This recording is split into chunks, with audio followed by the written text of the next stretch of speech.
नमस्कार, एक बार फिर से स्वागत है आपका हमारे चैनल में। और इस वक्त जो है मैं यूसीसी पर चर्चा करने वाला हूँ। यूसीसी यूनिफॉर्म सिविल कोड, यानी कि जब प्रधानमंत्री मोदी जी ने यूनिफॉर्म सिविल कोड के बारे में बयान दिया तब से जो है सियासी माहौल बन चुका है। देश में जो है सियासत तेज हो गई एक तरफ, और वहीं जो है विपक्ष कह रहा है कि अब तक इसको जो है चुनावी मुद्दा बनाया जाए। लेकिन क्या सच में देश को यूसीसी की आवश्यकता है? क्या वो समय आ चुका है जब यूसीसी कोड की ज़रूरत पड़ रही है देश को और यूसीसी आना चाहिए? जबकि सुप्रीम कोर्ट का पहले ही कह चुका है कि इसका जो है इसकी ज़रूरत है देश को, इसको लाओ। और अब हमारे साथ सर मौजूद है, सर से ही परिचय जानूंगा और सर से बात करूंगा यूसीसी। नमस्कार सर। नमस्ते। जी सर, क्या नाम है सर आपका? रामेश्वर आर्या। जी सर, कैसे देखते हैं कि जो यूसीसी का बयान आया पीएम मोदी जी का, लेकिन क्या लगता है कि देश को इसकी ज़रूरत है अभी? पत्रकार बंधु, आपने बहुत अच्छा इंट्रोडक्शन दिया अपना, और उसमें आपने एक बात कही, सुप्रीम कोर्ट का भी निर्देश है। जी।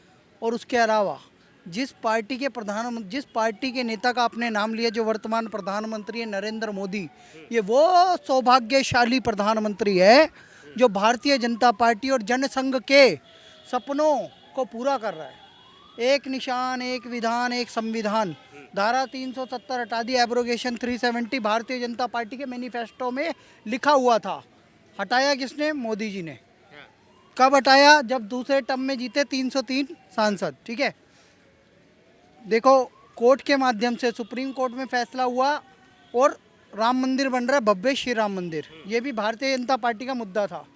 तीसरा आ जाओ, तीसरे में आ जाता है यूनिफॉर्म सिविल कोड। ये भी भारतीय जनता पार्टी का मुद्दा है। भारतीय जनता पार्टी अपने मुद्दों को कंप्लीट कर रही है, इसमें विपक्ष को क्या दिक्कत है? क्या आज कोई सवाल ये है ना कि जो है राम मंदिर का मुद्दा था, चुनावी मुद्दा था, लेकिन क्या यूसीसी चुनावी मुद्दा है या देश को जरूरत है इसकी? देश को जरूरत ही तो ऐसा, डेमोग्राफी बदल रही है। एक व्यक्ति 4 शादी कर सकता है जो मुसलमान है, और एक व्यक्ति हिंदू है, वो एक ही शादी कर सकता है, तलाक के बाद ही दूसरी शादी कर सकता है।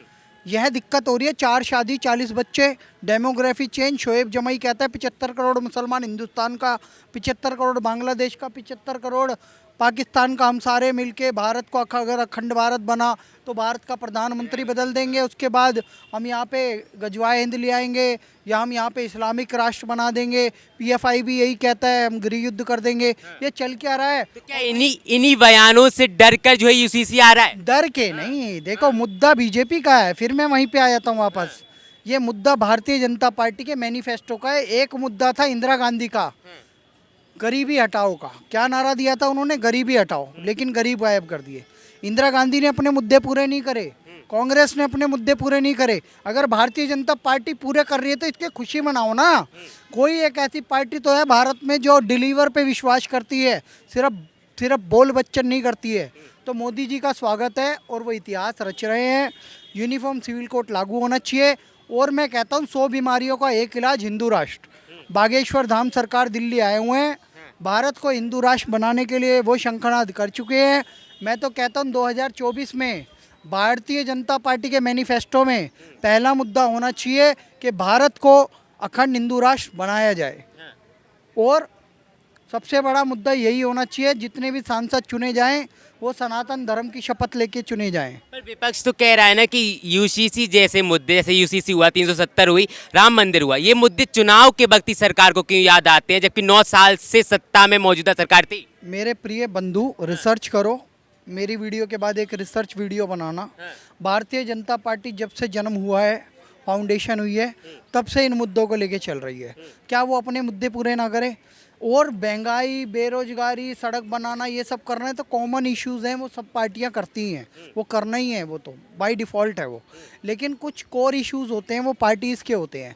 जैसे 370 को हटाना, जैसे राम मंदिर, भव्य श्री राम मंदिर, रामलला हम आएंगे, मंदिर वहीं बनाएंगे, 2024 में बना रहे हैं ये लोग।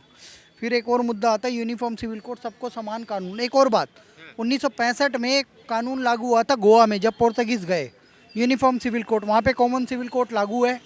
आर्टिकल 44, हमारे बाबा साहेब भीमराव अंबेडकर क्या कहते हैं कि आर्टिकल 44 को इम्प्लीमेंट करो। धारा 44 जो है उसमें स्पष्ट लिखा है सभी के समान कानून हो, सभी के लिए। ये निर्देश करता है हमारा संविधान। क्या हम संविधान को लागू ना करें? विपक्षी पार्टी विरोध करेगी। तो मेरा स्पष्ट कहना है, मोदी सरकार से पहले बाबा साहेब भीमराव अंबेडकर संविधान में ये बात कर चुके हैं, तो उसे इम्प्लीमेंट कर रही है अगर भारतीय जनता पार्टी, तो स्वागत योग्य बात है ना। पर उसी संविधान में लिखा है आर्टिकल 29 और जो 30 में लिखा है कि धार्मिक आज़ादी होनी चाहिए। तो धार्मिक आज़ादी या तो फिर बाबा साहेब भीमराव अंबेडकर गलत थे या संविधान गलत है। भाई कोई सरकार अगर इम्प्लीमेंट कर रही है, सरकार ने पहले उसमें रिकमेंडेशंस मांगी है। लॉ कमीशन ने क्या कहा है, भारत के सभी नागरिकों का स्वागत है, आप अपने अपने सुझाव दे सकते हैं 13 जुलाई तक। हम इस बिल को पास करने से पहले, यूनिफॉर्म सिविल कोड को पास करने से पहले सबके सुझाव लेंगे। उसके बाद सभी विपक्षी पार्टियों से चर्चा करेंगे, आदिवासियों से चर्चा करेंगे, मुस्लिम संगठनों से चर्चा करेंगे, ईसाई संगठनों से चर्चा करेंगे, हम सब सिखों से चर्चा करेंगे, पारसी बौद्ध सबसे चर्चा करेंगे। उसके बाद बिल लाया जाएगा। और सांसद किस लिए होता है, चाहे वो विपक्ष का हो। आप वार्तालाप करो ना, संवाद करो, ड्राफ्ट आने के बाद डिबेट करो उसके ऊपर। कोई दिक्कत परेशानी है तो उसे सुझाव दो, सुलझाओ और उसे बिल को पास कराओ। यही तो लोकतंत्र है, यही तो संविधान के अनुसार चलने वाला देश है। यही तो यूसीसी आने से क्या ये जो है हिंदू मैरिज एक्ट है वो खत्म हो जाएगा? मुझे लगता है हिंदू मैरिज एक्ट पे प्रभाव तो पड़ेगा, क्योंकि नेहरू ने हिंदू मैरिज एक्ट तो ले आया, लेकिन मुसलमानों को 4 शादी अलाउड कर दी। आज़ादी के समय पे जब ये देश आज़ाद हुआ, आज हम अमृत महोत्सव मना रहे, 75 वर्ष हो गए हमारे अंग्रेज़ों से आज़ाद हुए हमको। हम क्या कर रहे हैं, यहाँ पे 20% मुसलमान, 40 करोड़ मुसलमान हो चुके हैं। हम उनका नंगा नाच देख रहे हैं सीए प्रोटेस्ट के समय, शाहीन बाग देख रहे हैं। ठीक है, अब आ जाओ वहीं पाकिस्तान में 27% या 18% आबादी गई थी हिंदुओं की, सिखों की, ईसाइयों की। अब वो बची है सिर्फ 2%। कोई उनकी बात नहीं कर रहा। यहाँ पे नंगा नाच कर रहे हैं, आतंक मचा रहे हैं, बम फोड़ रहे हैं, जिहाद कर रहे हैं। ताहिर हुसैन जैसे लोग, उमर खालिद जैसे लोग, अफजल गुरु जैसे लोग, बुरहान वानी जैसे लोग, याकूब मेनन जैसे आतंकी लोग इस देश को आतंक का गढ़ बना के बैठे हुए हैं। लेकिन क्या, और यहाँ पे अच्छे मुसलमानों का स्वागत है। वो राष्ट्रपति बने एपीजे अब्दुल कलाम, आरिफ मोहम्मद खान उपराज्यपाल है, इस समय पे राज्यपाल है केरल के, और उसके अलावा सुबुई खान जैसी अच्छी वक्ता भी हैं, निगत अब्बास, और बहुत सारे मुसलमान अच्छे भी हैं हमारे लिए। हम उनका स्वागत भी करते हैं। लेकिन ये जो कानून आते हैं, जैसे सीए आया था, सीए में भी यही हुआ था कि जनता से नहीं पूछा, यूसीसी आई जनता से नहीं पूछा। किसने कहा? सीए बिल विवाद हुआ ना, फिर वो एनआरसी पे हुआ, एनआरसी का ड्राफ्ट नहीं आया था।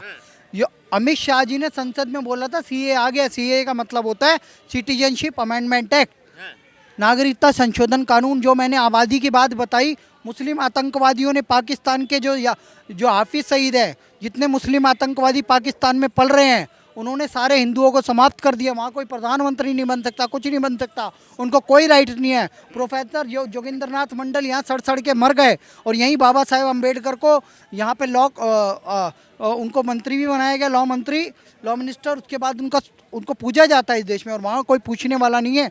वहाँ बुरा हाल है हिंदुओं का। मैं यही कहना चाहता हूँ कि सीए सिटीजनशिप अमेंडमेंट एक्ट था। अगर कोई प्रताड़ित मुसलमान हिंदू है वहाँ पे, तो वो भारत की नागरिकता ले सकता है। भारत में अभी भी पाकिस्तानी हिंदू रह रहे हैं, उनकी नागरिकता का बिल था। अफगानिस्तान से कोई प्रताड़ित होकर हिंदू आ रहा है, सिख आ रहा है, ईसाई आ रहा है, उसकी नागरिकता का बिल था। वो नागरिकता देने का बिल था, नागरिकता छीनने का नहीं।